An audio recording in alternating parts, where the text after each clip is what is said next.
Pembukaan Undang-Undang Dasar Negara Republik Indonesia tahun 1945 mengandung pokok-pokok pikiran. Apa saja pokok-pokok pikiran tersebut? Mari kita lakukan jawabannya dalam materi kali ini berjudul Pokok-pokok Pikiran Pembukaan Undang-Undang Dasar Negara Republik Indonesia tahun 1945. Di materi ini kita akan mempelajari pertama, mana pokok-pokok pikiran pembukaan Undang-Undang Dasar Negara Republik Indonesia tahun 1945. Kedua, suasana kebatinan para pendiri negara dalam merumuskan Undang-Undang Dasar Negara Republik Indonesia tahun 1945. Yang ketiga, mana pokok pikiran pertama sampai keempat. Dan yang terakhir, arti pokok-pokok pikiran pembukaan Undang-Undang Dasar Negara Republik Indonesia tahun 1945.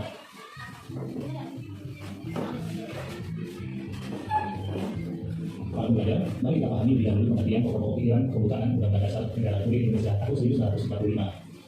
Pokok pikiran pembukaan Undang-Undang Dasar Negara Republik Indonesia tahun 1945 yaitu suasana kebatinan atau semangat dari Undang-Undang Dasar Negara Republik Indonesia tahun 1945 yang menjadi landasan cita-cita hukum di Indonesia, baik itu tertulis maupun tidak tertulis.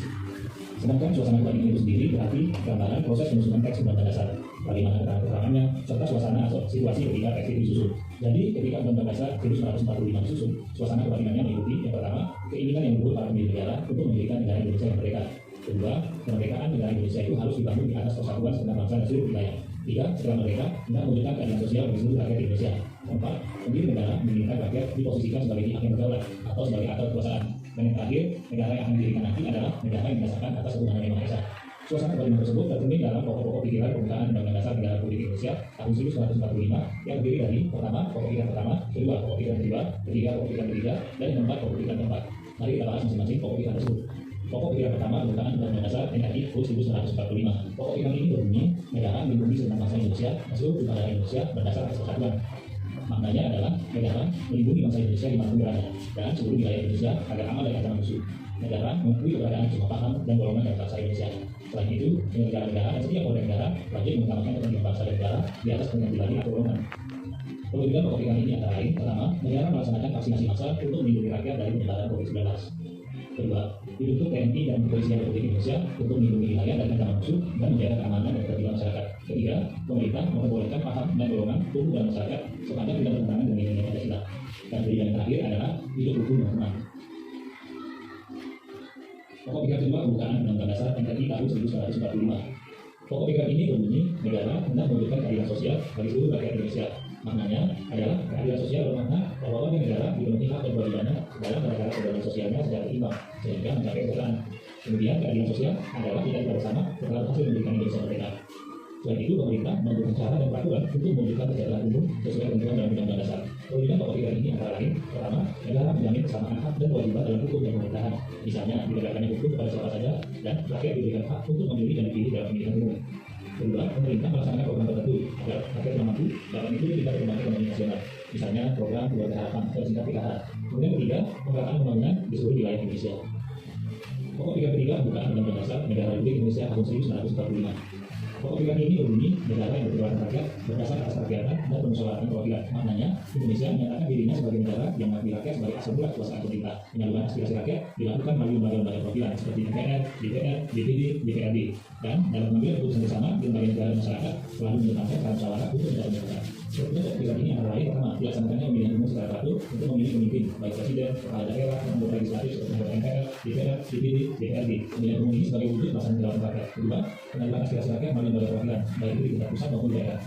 Ketiga, kebijakan juga harus mengakomodasi kepentingan rakyat. Keempat, memberi masukan dalam sebuah rapat atau musyawarah bersama. Pokok pikiran keempat pembukaan Undang-Undang Dasar Negara Republik Indonesia tahun 1945. Pokok pikiran ini berbunyi negara berdasar atas ketuhanan yang maha esa menurut dasar kemanusiaan yang adil dan beradab. Maknanya kehidupan berbangsa dan negara di Indonesia berdasar pada nilai-nilai agama, yaitu keyakinan adanya Tuhan, ketakwaan, dan nilai toleransi. Selanjutnya, nilai kemanusiaan, penghargaan atas harkat dan martabat manusia menjadi landasan hubungan dengan masyarakat. Dan pemerintah serta warga negara wajib memelihara budi pekerti yang betul, yang dilandasi ketaatan keadaan agama masing-masing dan menghargai kehidupan manusia. Pikiran persatuan negara melindungi segenap bangsa Indonesia seluruh keberadaan Indonesia dan berdasar atas persatuan. Pokok pikiran ini menegaskan bahwa negara Indonesia adalah negara besar kesatuan. Pokok pikiran kedua yaitu pokok pikiran keadilan sosial. Negara hendak mewujudkan keadilan sosial bagi seluruh rakyat Indonesia. Pokok pikiran ini menempatkan suatu tujuan atau cita-cita yang ingin dicapai dalam pembukaan Undang-Undang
Saya akan membacakan hasil diskusi kelompok kami.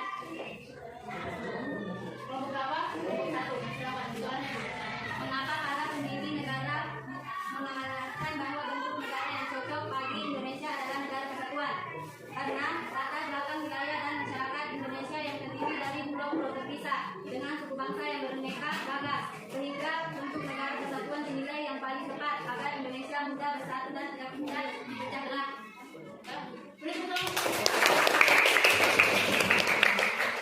Sekarang selanjutnya kelompok 2.